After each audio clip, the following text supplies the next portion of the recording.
sebagai mandi, seperti itulah, sama aja dengan ini. Itu kan keyakinan kita. Nah, sehingga kurun waktu tahun 80 ini sempat dihapus. Karena ada pandangan dari ulama seperti itu. Tetapi ketika misalnya kebudayaan ini dianukan lagi sama pemerintah, dan itu tidak bertentangan, bukan agama, karena budaya itu bukan agama, hasil karya manusia seperti itu. Dan filosofinya apa, kan gitu. Karena kita ini para wali itu menciptakan seni di budaya itu biasa kan ketika penyebaran Islam juga melakukan pendekatan dengan budaya kultural, ya berkembang pesat dengan seni dan sebagainya, dan ada pesan-pesan moral yang disampaikan gitu. Sebagai misalkan salah satu contoh saja, topeng itu kan tarian yang kerap akan syarat akan makna filosofi, penggambarannya apa, maksudnya apa. Dan itu sebagai contoh aja misalkan Panji itu secara realia menggambarkan tarian masa anak-anak, masa bayi, ya masa bayi gitu kan, yang gerakannya itu masa bayi. Gambarnya juga, gerakannya juga tidak banyak seperti yang lain-lainnya, jadi hanya gerakan-gerakan kecil aja seperti ya, namanya juga bayi. Nah, bayi itu sebagai orang, ibaratnya kalau kertas itu kertas putih, tergantung isinya apa, isi apa kan gitu kan, mau ditaruh di mana, mau di jalan bayi mah diem aja, mau ditaruh di mana diem aja gitu, bayi mah gitu, tergantung kitanya mau diapakan. Nah, di gambarnya itu orangnya masih suci, itu secara liria, bajunya juga kostumnya ditegaskan melalui itu warnanya putih. Nah, tetapi kalau misalkan kembali lagi bahwasanya seni bisa dipergunakan untuk syiar Islam, tentu dong ada yang berkaitan dengan filosofi Islamnya apa. Panji mapan ingkang siji, mantep kepada hanya satu, Allah Subhanahu wa taala. Gitu loh, makanya pakainya putih suci. Jadi meskipun musiknya tuh rame, itu kan tuh rame banget musiknya Panji, ya, tapi penari topengnya konsentrasi penuh, tidak terpengaruh kepada itu, menandakan bahwa orang istiqomah, ma'rifatullah itu digambarkan dengan tari Panji. Insanul kamil bahkan seperti itu julukannya. Kalau Panji, jadi gambarin. Nah, Miderbuk pun demikian. Nah, ya itu kan kembali kepada masyarakat. Nah, itu kan adalah merupakan keyakinan masyarakat, nggak apa. Nah, itu yang nangkap itu. Nah, sehingga karena begitu, oh ternyata ini tidak bertentangan dengan agama, ini kan budaya nih, gitu kan. Terus apa manfaatnya kan gitu kan dari kegiatan itu? Oh banyak manfaatnya, jangan sampai enggak ini. Salah satu begitu ada kegiatan itu, otomatis dong kubu ini puasa. Nah, puasa itu kan dianjurkan sumu tasiku, berpuasalah kamu sama kamu sehat.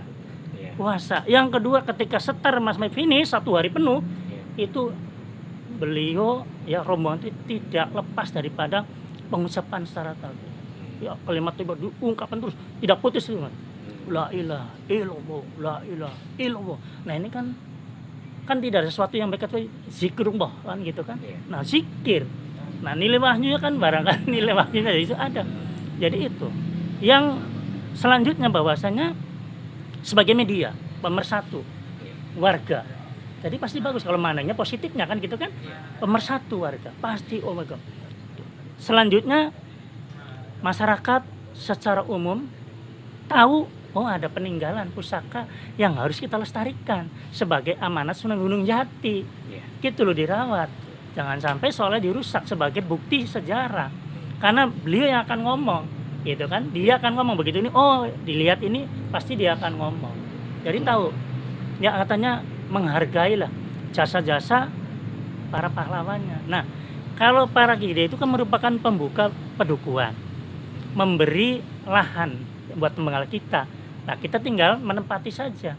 Apa salahnya sebagai itu, sebagai ini, ya kita harus menghormati beliau, jasa-jasanya beliau, selalu mengenang. Jadi selalu ingat kepada beliau. Nah, kalau misalkan beliau, kalau kita kenang apa sih penghargaannya, ya kita kunjungi. Nah, makanya ada kunjung buyut. Sebenarnya kunjung buyut itu kan berkunjung ke makam Ki Buyut. Ki Buyut itu para Ki Gede tadi. Itu loh. Tujuannya apa? Ya kalau orang berkunjung ke makam kan sebetulnya menurut Islam itu kan satu, ya kita supaya ingat akan kematian kan gitu kan. Nah, itu. Dan memang anjurannya Kanjeng Nabi kan ada. Dalam suatu riwayat dijelaskan, katakanlah ketika Islam baru masuk jadi kan diharamkan untuk ziarah kubur, khawatir orang-orang ini akan menyembah kuburan kan begitu. Tetapi ketika dalam perjalanan Kanjeng Nabi beserta sahabatnya lewat di sebuah kuburan, ada di sana mendengar ada yang disisa kubur. Kanjeng Nabi berhenti, ngambillah pelepah korma, didoain masuk kuburan, lalu ditancepin di kuburan. Sahabat protes kan, Kanjeng Nabi, bukankah Kanjeng Nabi melarang untuk melakukan ziarah kubur, haram kan? Nah, beliau bilang, kalau Anda mendengar apa yang terjadi di sini, kamu akan ini pasti pingsan.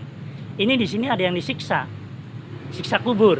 Nah, dengan saya mengambil pelepah korma, didoain korma, ditancapkan di sana, mudah-mudahan selama pelepah korma dan korma itu basah, insya Allah akan menunda siksa malaikat tadi di kubur. Nah, sehingga sunah tuh di sana tuh hukumnya tuh kan gitu. Nah itu, nah Ngunjung Bu itu demikian. Jadi tujuannya adalah merupakan mensyukuri nikmat kepada Allah SWT, juga menghormati jasa-jasa para leluhur.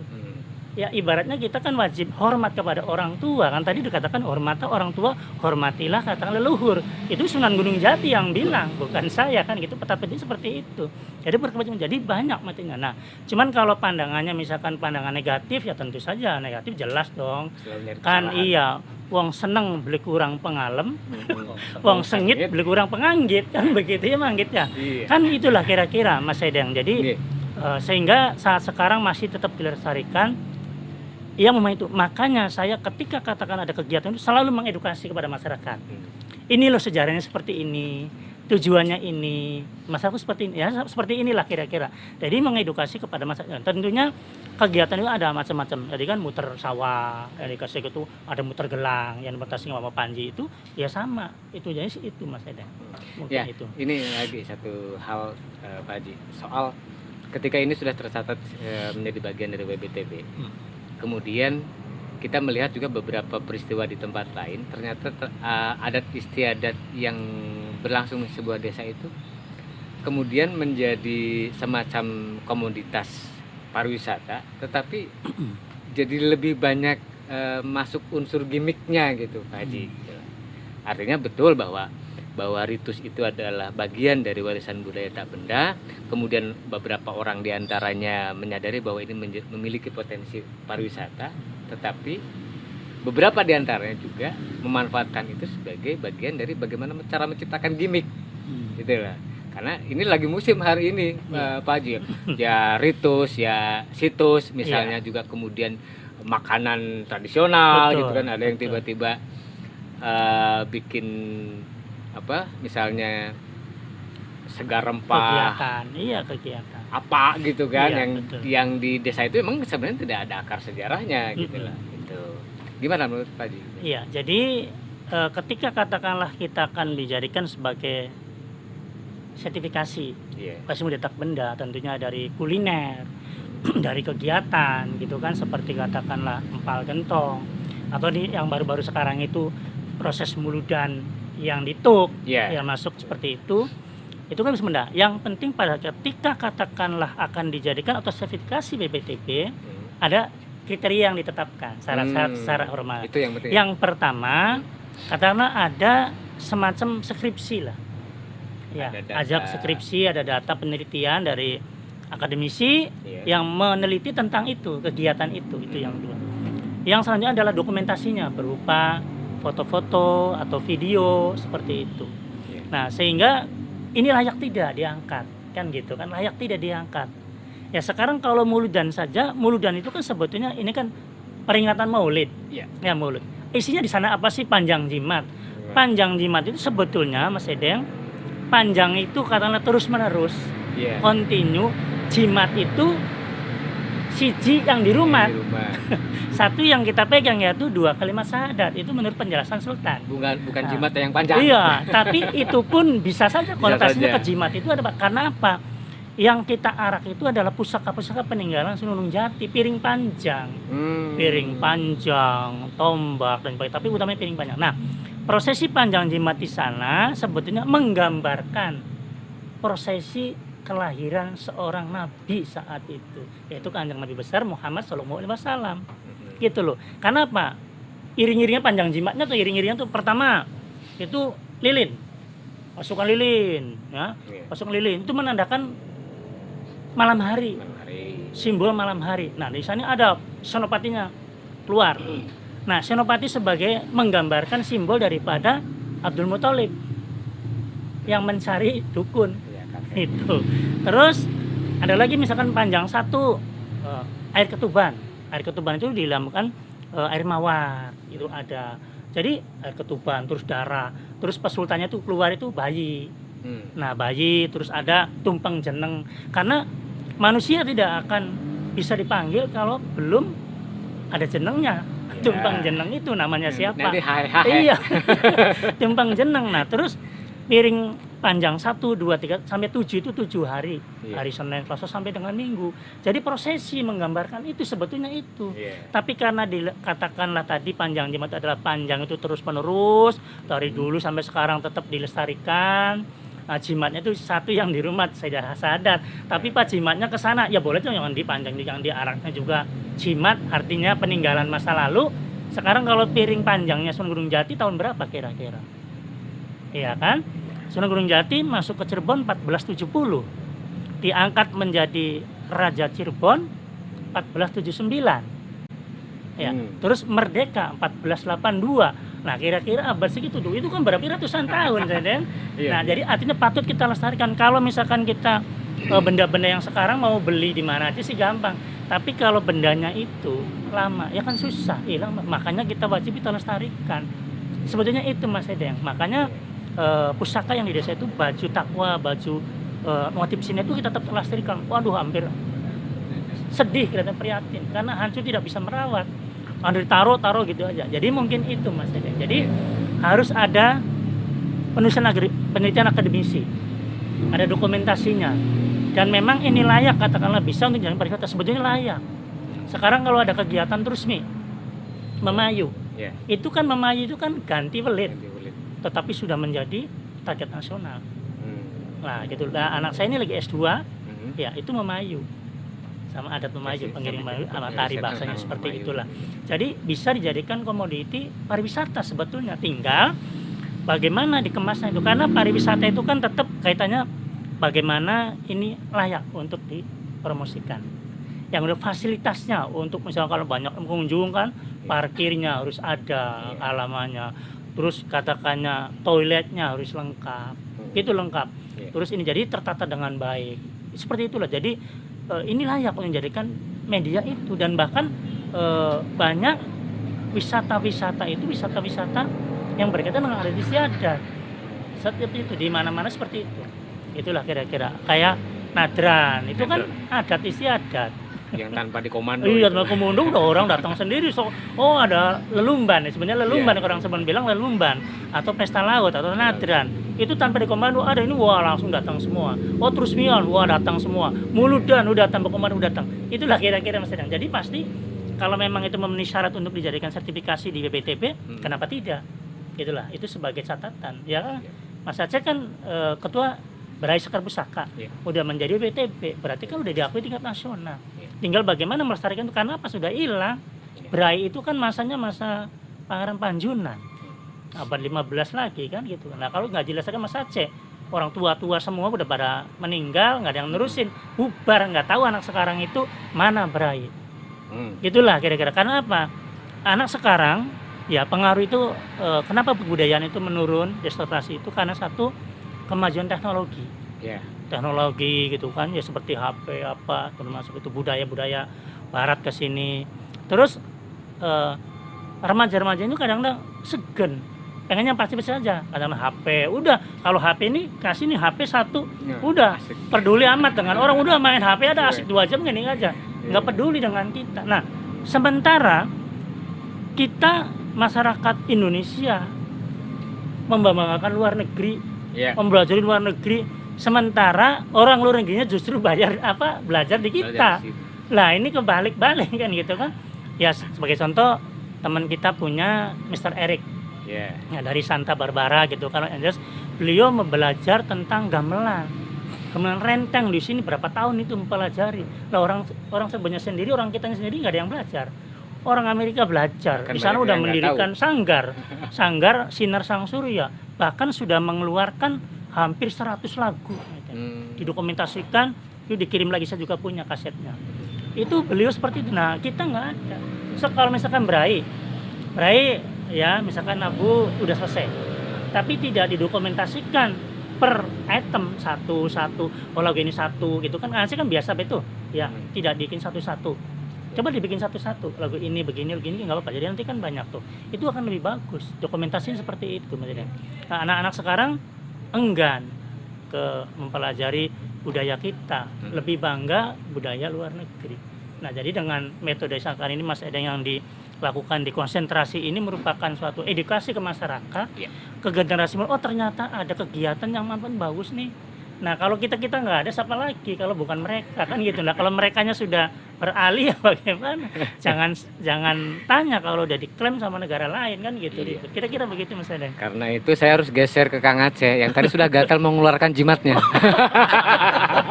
Mangga Kang Aceh. Apa nih?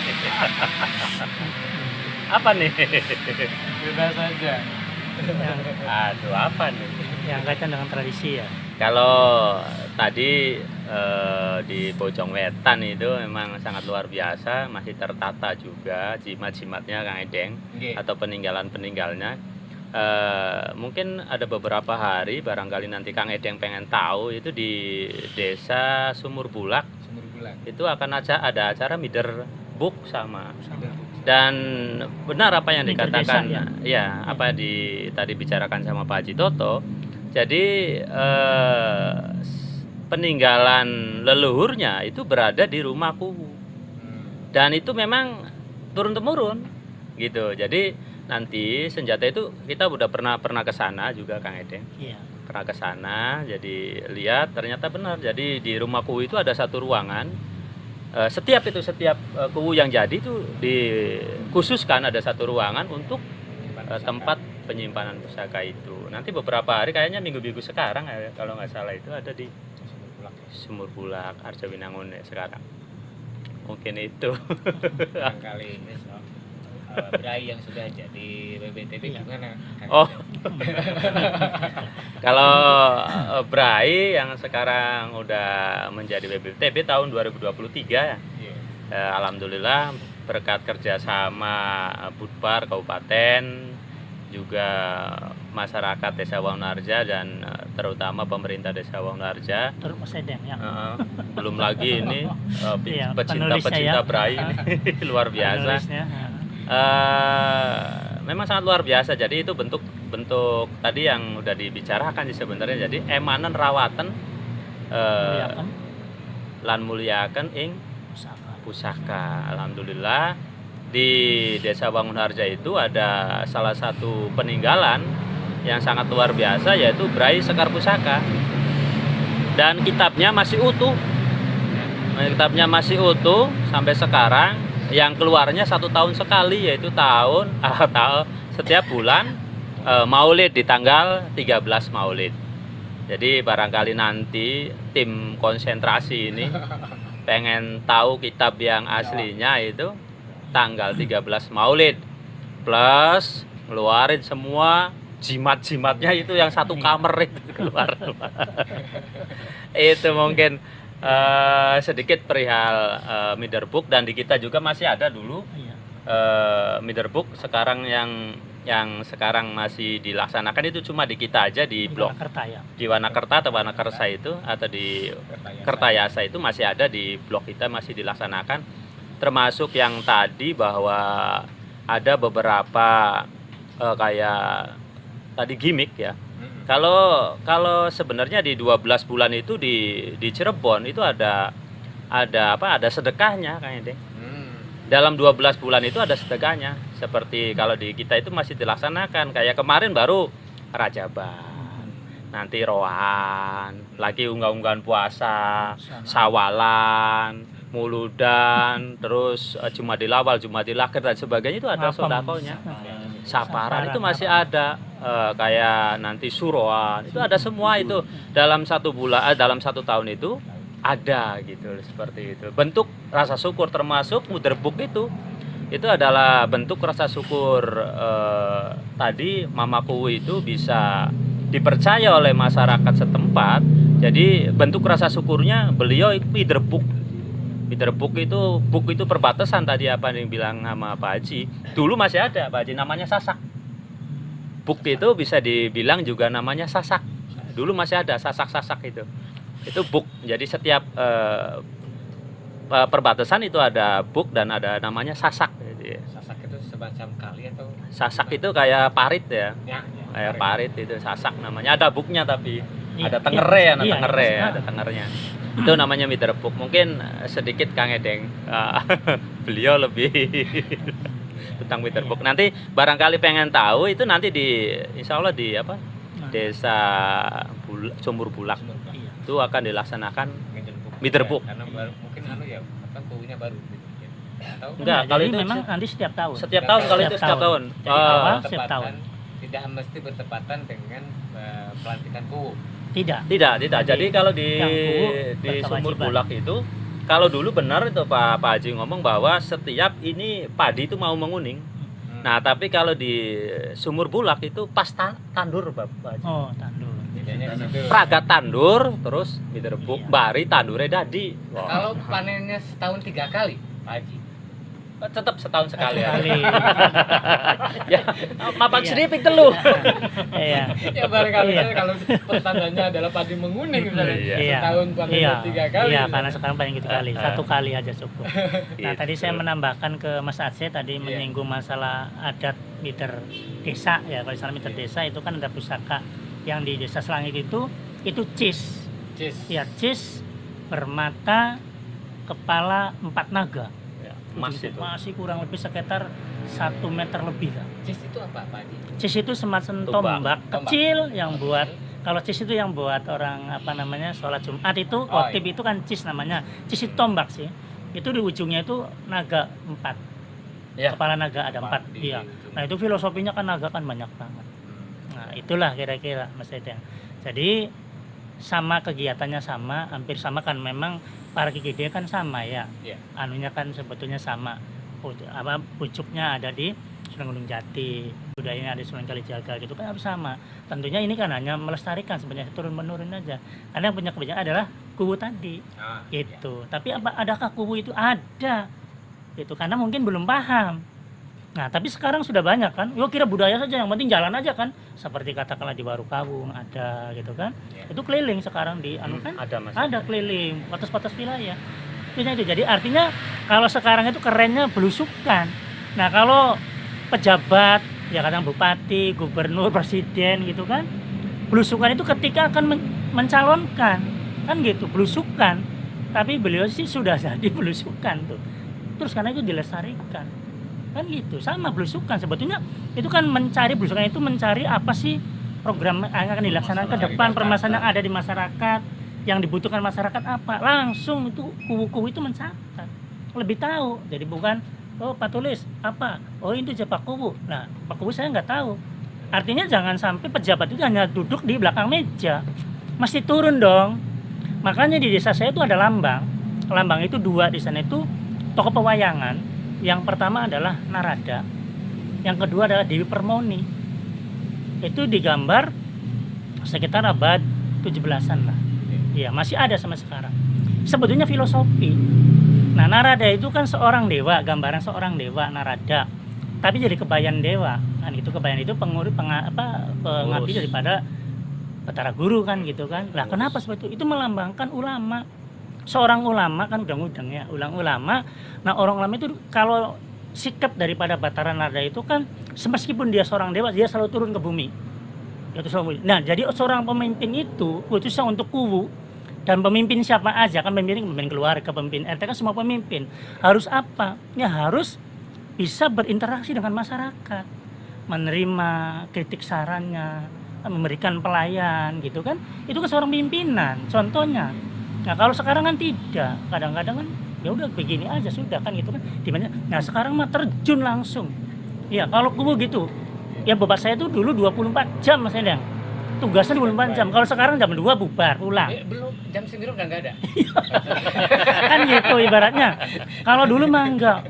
Ya, kita kan ketika itu ada yang minta surat keterangan jalan mau Jakarta gitu kan. Iya. Jam 3 malam tok jam 3 mau berangkat Pak, minta tanda tangan. Iya. Itu ya menyaksikan seperti itu. Jadi pelayan masyarakat, pimpinan itu pada masyarakat.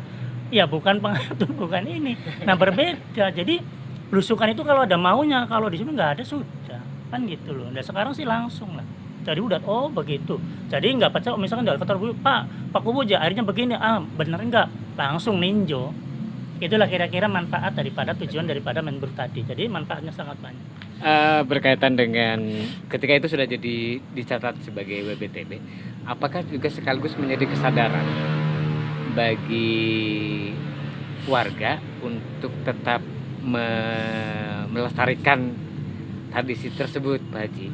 Atau jangan-jangan barangkali sekadar menunaikan atau menggugurkan kewajiban saja, yang penting jamider kayak bengen, tapi faktanya karena memang atlas sudah ada, batas desa sudah ada, ya formalitas aja mider desa gitu. Oke, yang penting dari buk sini ke buk sana gitu, sampai sini gitu.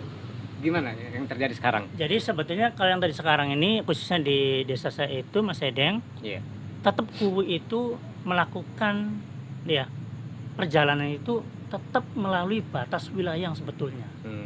Kalau dia di sawah Mas Edeng.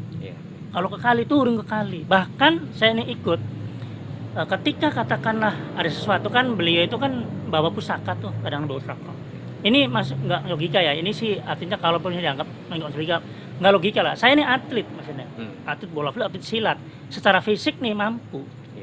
Ketika katakanlah mengikuti kubu yang secara fisiknya kecil, nggak pakai sendal, pakai sendal, itu kayak orang ini ya, saya nggak mampu ngikutin beliau tuh, nggak mampu Mas Edeng. Jadi ada sesuatu yang menuntun gitu kayaknya tuh setelah masuk di situ tuh.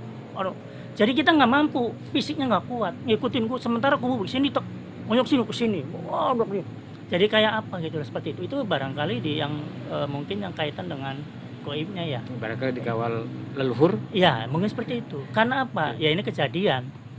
Ketika katakanlah si pusaka itu dibawa, salah satu pusaka dibawa, begitu kubu itu katakanlah mau sambutan, memberikan pengarahan, itu nggak bisa ngomong.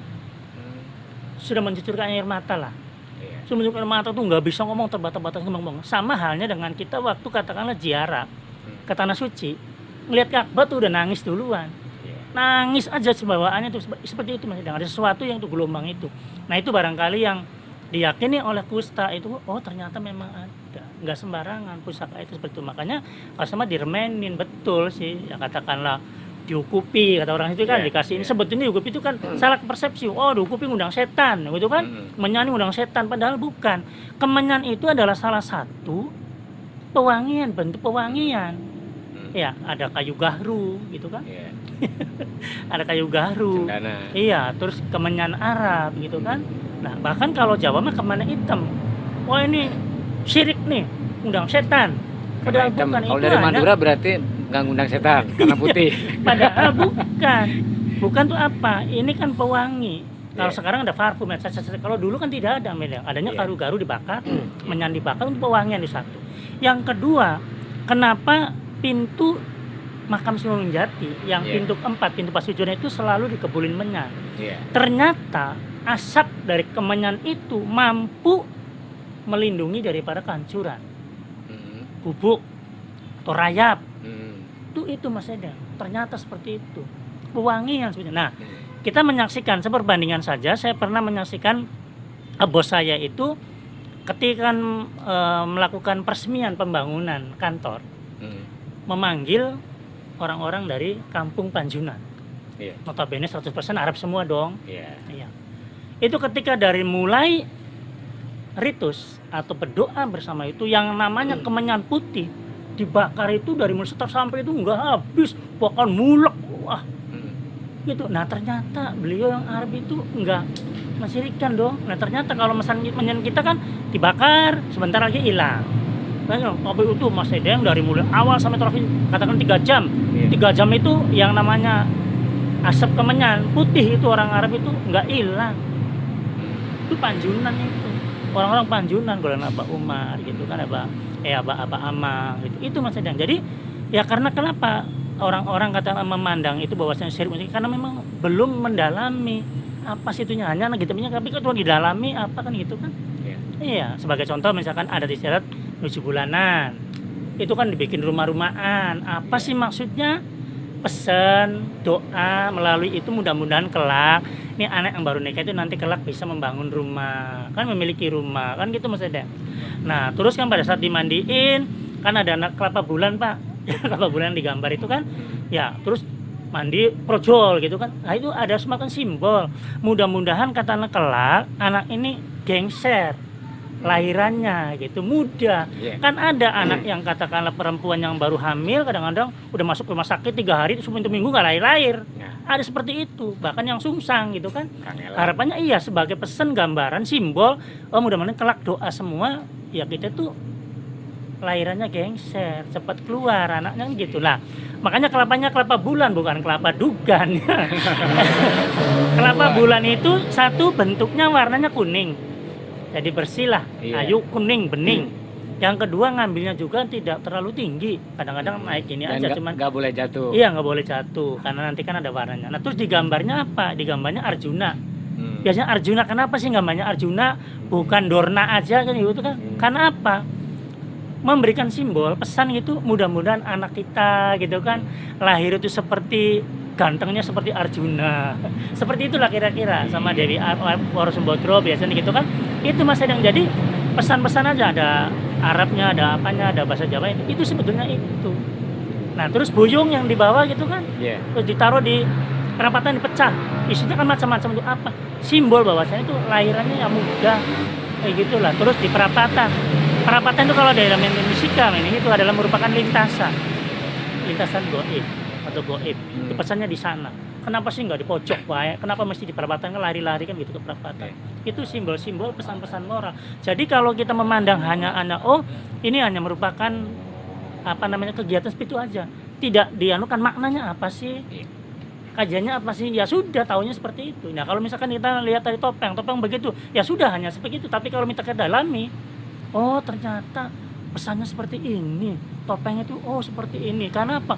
Dari godeg itu apa? Kita nggak mau ke hal yang negatif. Nah banting tangan itu kita harus ringan tangan, membantu semua orang. Bukan nampaki orang. Iya, bukan. Itu kita harus ringan tangan, sering membantu orang. Yang kedua menjangka gede itu kita harus katakan sempat membantulah, sigap gitu kan, tandang kata orang-orang ini sih, tandang lah, jadi selalu siap aja. Jadi banyak. Terus apa, sepak soder itu sesuatu hal yang jelek itu dibuang gitu kan, ada tuh. Mungkin itu Mas Dedang. Jadi makna filosofinya dari adat istiadat budaya seni itu banyak banget kalau kita mau belajar gitu loh. Artinya kalau kita mendalami salah satu tokoh aja, sebagai contoh misalkan tokoh pewayangan Dharma Kusuma. Dharma Kusuma itu sifatnya itu kan ibaratnya seperti Mamayan kemarin itu, Dharma Kusuma, kamu kan raja, sini saya ambil singgasananya, silakan. Ada nggak kira-kira pejabat? Nggak ada. Yang larang aja anu modalnya pajak. Jabatannya, kursinya, mungkin misalkan berebut modalnya kursi. akeh aja. Kamu nyapan mudun. Nah gitulah kira-kira. Terus Dharma Kusuma, istri kamu cantik, buat saya boleh nggak? Enggak, silakan. Nah ada nggak yang ngasihkan istri? Orang pacar dilirik aja digebuk kan, begitu digebuk. Malah pengen nambah mani. Iya, bahkan dalam cerita pewayangan Dharma Kusuma ditusuk itu darahnya putih karena nggak ada dosanya. Dan makanya jimatnya itu pegangannya adalah layang kalimasada, itu syahadat sebetulnya. Itulah kira-kira. Jadi kita maknanya seperti itu. Kalau kita belajar di Mas Edeng, tokoh harus Dharma Kusuma. Ya nggak mampu manusia ini, iya kan, semuanya hanya la haula wala quwata illa billah, hanya Tuhan saja kan gitu kan, ya semuanya itu kehendaknya Tuhan lah, nggak akan bisa mentauladani atau bersifat seperti Dharma Kusuma, akan bisa, tapi minimalnya ya kita belajar ya, kayak Kanjeng Nabi kan juga sesuatu yang terbaik itu ada dalam diri Kanjeng Nabi kan. Nah kita kan situ, kita kan berusaha ke sana, berat banget. Kira-kira gitu mungkin sedang yang kaitan dengan adat istiadat itu seperti itu. Kawan-kawan di seluruh tanah air, raungan motor karena semakin malam itu seolah memberikan kode. Karena kami harus teriak-teriak, harus menyaingi suara knalpot brong itu, dan kami harus menimbang, dan sepertinya akan kita lanjutkan di lain waktu pembicaraan yang menarik ini, Pak Haji Toto, Kang Aceh, dan bapak-bapak yang lain. Insya Allah mungkin di kesempatan mendatang masih banyak yang perlu kita gali, masih banyak yang di generasi saya sekalipun mungkin tidak tahu apa yang menjadi potensi dari hasanah kebudayaan di Cirebon ini. Terima kasih banyak Pak Haji Toto, Kang Aceh, Pak Ahyadi, kemudian Bapak Saduki, Pak ya, kemudian Pak Mas Deden sudah berkenan hadir di panggung konsentrasi. Terima kasih banyak atas apresiasi kawan-kawan di seluruh tanah air. Mohon maaf jika banyak kekurangan. Saya pamit undur diri. Selamat malam. Wassalamualaikum warahmatullahi wabarakatuh. Waalaikumsalam warahmatullahi wabarakatuh.